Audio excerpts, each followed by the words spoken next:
Whether you've experienced it yourself or known someone who has, anxiety is a very real and debilitating condition. It can impact your relationships, work performance, and overall quality of life. But the good news is there are ways to manage and even overcome it.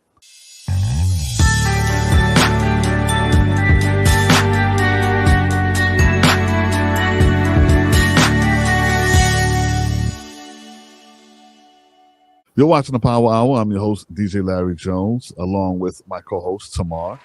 Tamar, how are you? I'm so good. Thank you. How are you? I'm doing pretty good. I'm doing very well. It's always good to have you back on the show. Yes. I want to jump right into it. So today we're talking about anxiety. Yes. Anxiety. Larry, I don't know if you and I have talked about this, but I actually struggled with a very severe anxiety and panic disorder. Really? And it really was a gradual build up and ended up kind of knocking me off my feet almost literally. And so over the years, I've been able to really experiment and figure out what works, what doesn't work, because I've been able to try everything on myself. Right. I want to get into that because I've experienced something. It didn't last long, and I haven't felt it since, but I want to share a story. I was on an airplane coming back from Las Vegas, and this particular flight, I sat way in the back. I think it was like seat 28, or it was way in the back, and it was a window seat. And I was kind of cooped up in, you know how it is, how tight the seats are on the airplane. And suddenly, I had this really, really urge of needing to get the heck out of there.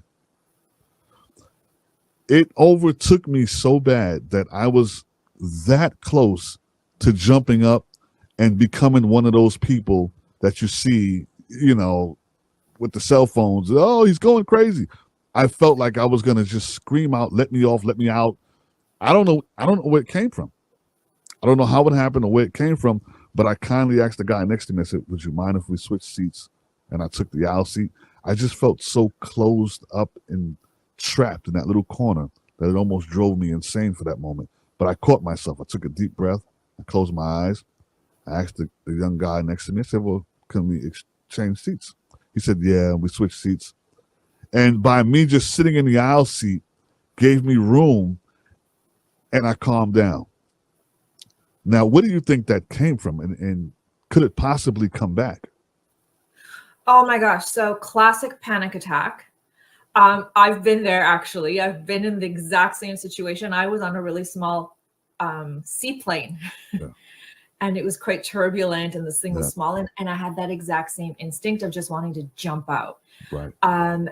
It's a panic attack. So when we feel confined, right, and when we feel like there is some sort of threat. So for a lot of people on airplanes, it's very common because you're up in the air and you have no control. Right. And feeling a lack of control can trigger a really severe panic attack. And so I'm so glad that you were able to breathe through it.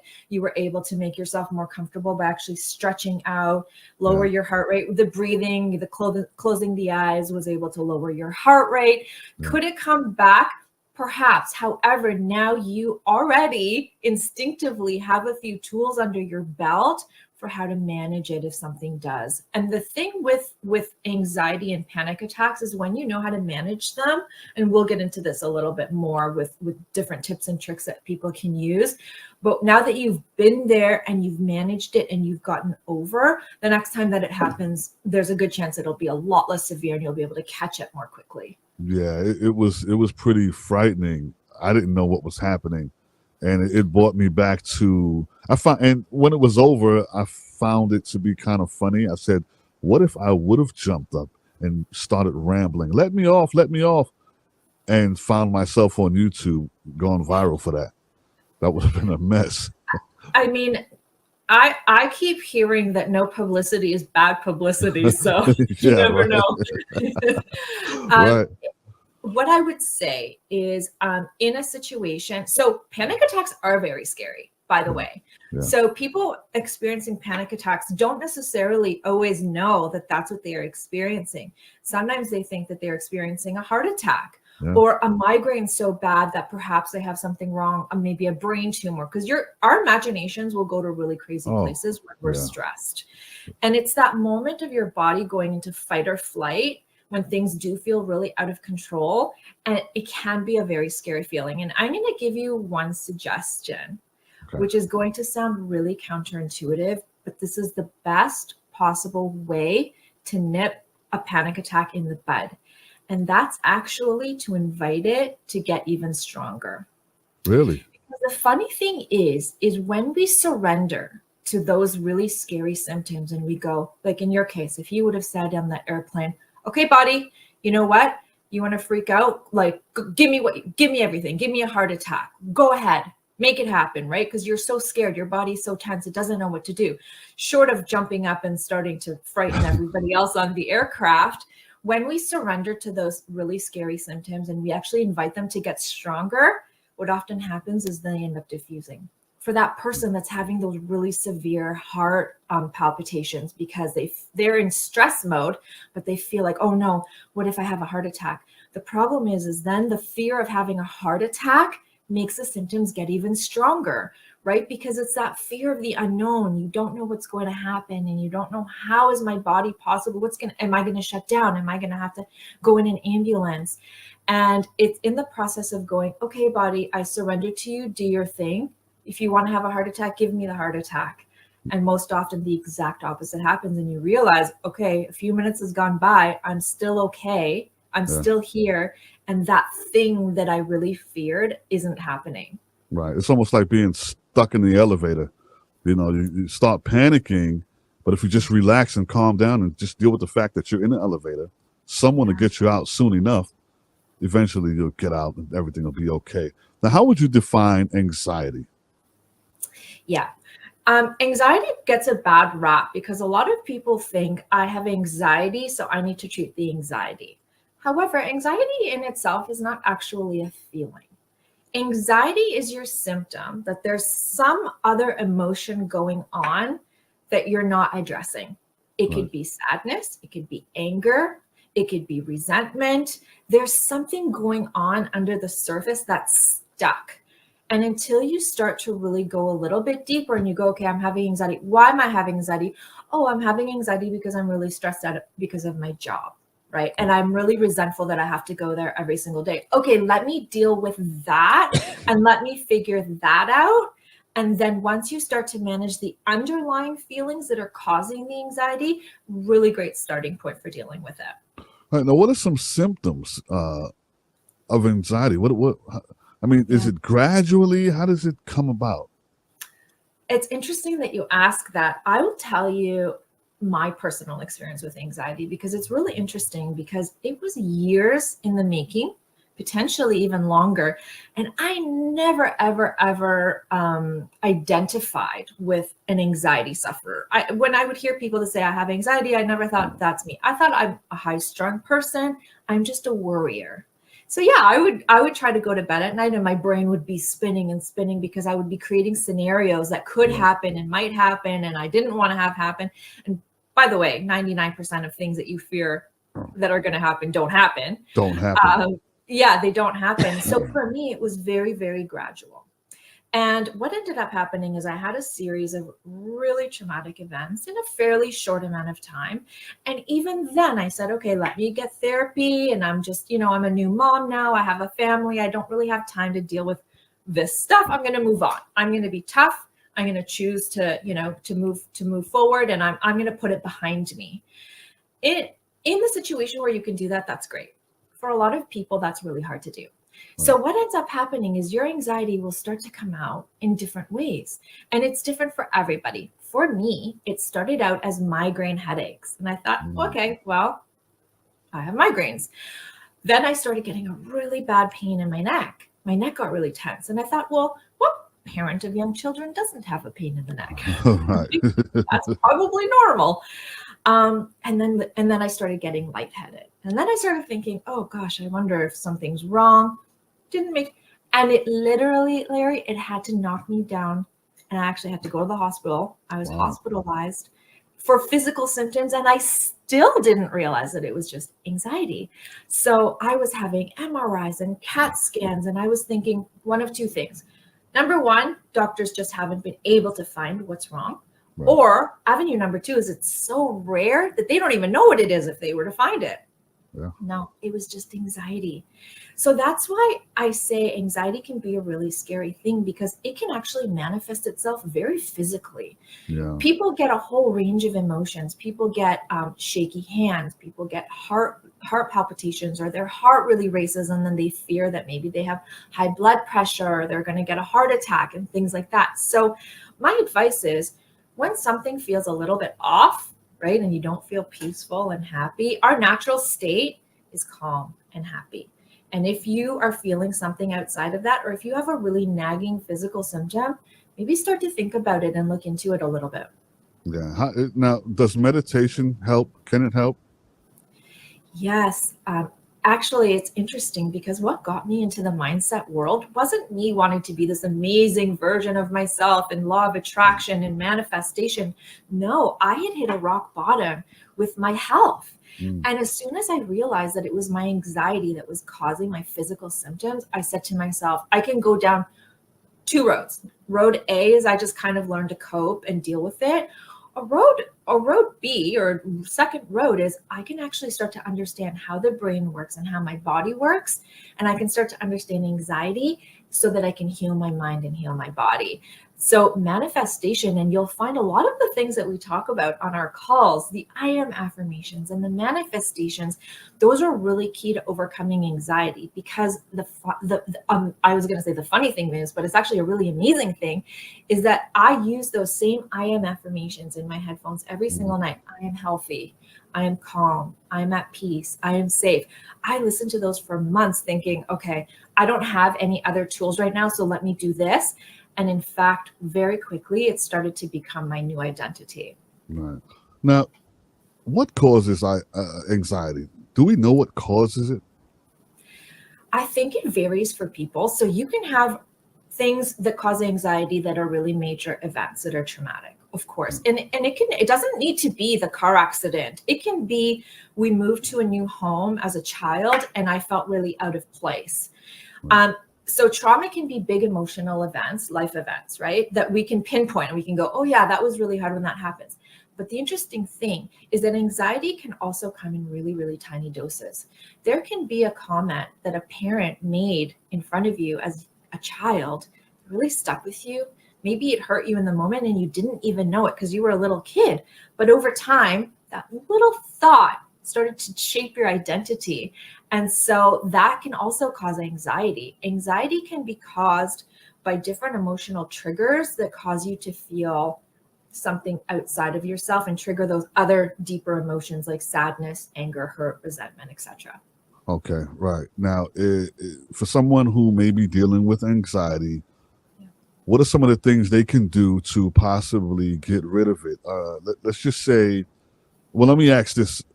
Does alcohol and caffeine, can that play a part of it? For some people, 1000%. So caffeine has a stimulant effect. Alcohol has more of that downer effect. And for a lot of people, caffeine can trigger the heart racing, hands shaking, and that really feels like anxiety. Yeah. So if you're sensitive to caffeine and you notice that you have a cup of coffee and you get jittery, it's probably a sign that you should lay off. If it also causes you to experience heightened anxiety. And the same way with the alcohol, if it's making you feel sad, then you probably want to pay attention to that. We're probably going to do a part 2 of this episode, right? Yeah, seriously. I mean, You want to keep chatting? Yeah, we can. Yeah, I mean, is it generational? I think so. I think that for a lot of people, when you have, and I don't know that anxiety is generational or genetic, you can have personality types that are maybe more uptight. My dad is the exact same personality type as me. We're uptight, we worry, we like to hold on to things, we like to control everything. So feeling out of control is really triggering for us. But I also think that there's an element of something very real called generational trauma, which is where something happens somewhere along the family line, and that family has carried that pain through the generations. So there's definitely can be a generational element to it. And if that's the case, then there are actually a lot of therapists that are really well versed with generational trauma and how to get through those layers and decades and sometimes centuries of pain. Yeah, yeah. Now, in some cases, anxiety can be so bad that you may need therapy. You may need some professional help, right? I do, What yeah. what's the difference between normal stress and anxiety? Yeah, that's such a good question. Normal stress is something that we all have that we can overcome, right? I go to work, I have a really bad day, it puts me in a bad mood for a couple hours. I come home, I shake it off, and the next day I don't really think about it anymore. That's just your day-to-day stress. And a little bit of stress is good because we've seen that actually a little bit of stress can cause us to increase our performance. If we're really stressed out because we have a presentation due the next day, we're probably going to really put a lot of effort into studying and doing a great job. So a little bit of stress can actually be a positive thing because it can cause us to be more motivated to do whatever it is that we want to do better. Anxiety, the one that I would pay attention to, is when there's a feeling of stuckness and when there's something there that's causing you on a regular basis to not feel quite right. Because the thing with anxiety that's really debilitating, especially over time, is that anxiety puts our body into a really tense state. Yeah. Right? We have that fight or flight mechanism. And in anxiety sufferers, that fight or flight mechanism never quite gets turned off. So think about your body being in a state of complete tension all the time. Your immune system gets lowered. You're more susceptible to all kinds of illnesses and disease. Not to mention your mental health is going to completely deteriorate. Yeah, yeah. Let's get in closing. Let's get into some quick tips of what people can do Yes. who are maybe going through. What are some tips? Yes, 100%. First tip, please don't go through this alone. Reach out to somebody and let them know, hey, you know what? Something's really bothering me. Even if you don't know what it is, and you don't have to know, but you do not need to go through this alone. Go reach out to a family member, a friend, reach out to me. I coach a lot of clients through anxiety, and I'm a living testament that you don't just need to get over anxiety. You can completely rid yourself of it. You can do a 180 and you can be a happier person. So first of all, reach out to somebody that can help you get through it. Second, start to do I am affirmations. And even if it feels completely silly to you, put those headphones in, put on, there's a ton of YouTube I am affirmations and meditations for health and for anxiety. Start to reprogram your brain that you are safe, because very often your anxiety is triggered by a feeling of unsafe or being out of control. So start to let your body know that you are okay. Start to meditate, do a purge, write down those things that you're really worried about, because most of the time you're going to realize this is all stuff that you're just making up in your head, right? You're worried about things that you're building up and your imagination is going crazy. Get it out of your body, write it down, rip it up and burn it. And now make room for the safety aspect where you know that you're calm and you're okay. The bad things that are going to happen, and it's not going to be the things that you are worried about. Right. What about breathing techniques? Yes. So the 4 in. Okay, so one of the most famous breathing techniques to actually slow the heart down, and this is used in the military. This is used in combat situations for soldiers who are in really high stress situation and they need to be able to calm their bodies down. And that's inhaling for 4, holding for 4, and then exhaling for 7 or 8. That really slow breathing, because what you want to do again is you want to get your body into a safe, comfortable state. So you want it to calm down. You want to slow your heart rate. You want to soothe the body. You want to be able to be a little bit more relaxed. So yes, the breathing is so important. And I would sometimes go to bed doing those breathing exercises at night because I felt just so uncomfortable. Right. You know, the funny thing about that is I check my blood pressure every day. I take my vitamins and check my pressure. If my pressure is slightly high, I'll do those exact breathing techniques for a few minutes. And then when I check it again, it's much lower. So it does work. Yes. Supplement wise, magnesium is a really wonderful supplement to take before bed because it does have a relaxing effect on the muscles and joints. So it can be a really powerful tool. Of course, melatonin. I mean, I don't know if I recommend melatonin because I like natural melatonin triggers, like having a super, super dark, cool bedroom that can trigger melatonin just as well as taking the supplement, a nice cup of tea before bed, chamomile, things like that. Do whatever you can to get yourself into a relaxed state. And then also, when you have those moments where some thought is coming up, and this is really prevalent for people who have experienced some sort of trauma that they're trying to suppress. So my other recommendation is when that trigger comes up or you have that thought or that flash in your mind, don't try to suppress it because it will continue to come back up. When it comes up, acknowledge it and sit with it, right? Let yourself go there for a moment. And sometimes you can just affirm to yourself and say, you know what, that was really hard. Because sometimes those stuck feelings, they just want to have a voice. That part of you that's been hurt or that's had some sort of pain just needs to be heard and acknowledged. And very often that's why it keeps on coming up and you keep on having those flashes or those symptoms. So when it comes up, again, we're all about surrendering, right? Surrender to it. Let it come up, sit with it for a moment. Give it a voice. It can be really painful in the moment, but the thing is that repetition where it comes up and you go, yes, I hear you. That was hard. And then the next time it comes up, maybe it's a little bit quieter. Maybe it comes up less often. And then slowly you start to put your traumas to rest a little bit. And of course, this is really oversimplifying it. Of course, if you need to, please get professional help for those things. But those little moments are really good opportunities for you to actually sit with yourself and with those feelings and really begin to acknowledge and identify them. It's always a pleasure having you on the show. You're the co-host. You're watching the Power Hour right here with myself, DJ Larry Jones, along with Tamar. The Power Hour is brought to you by Soul TV.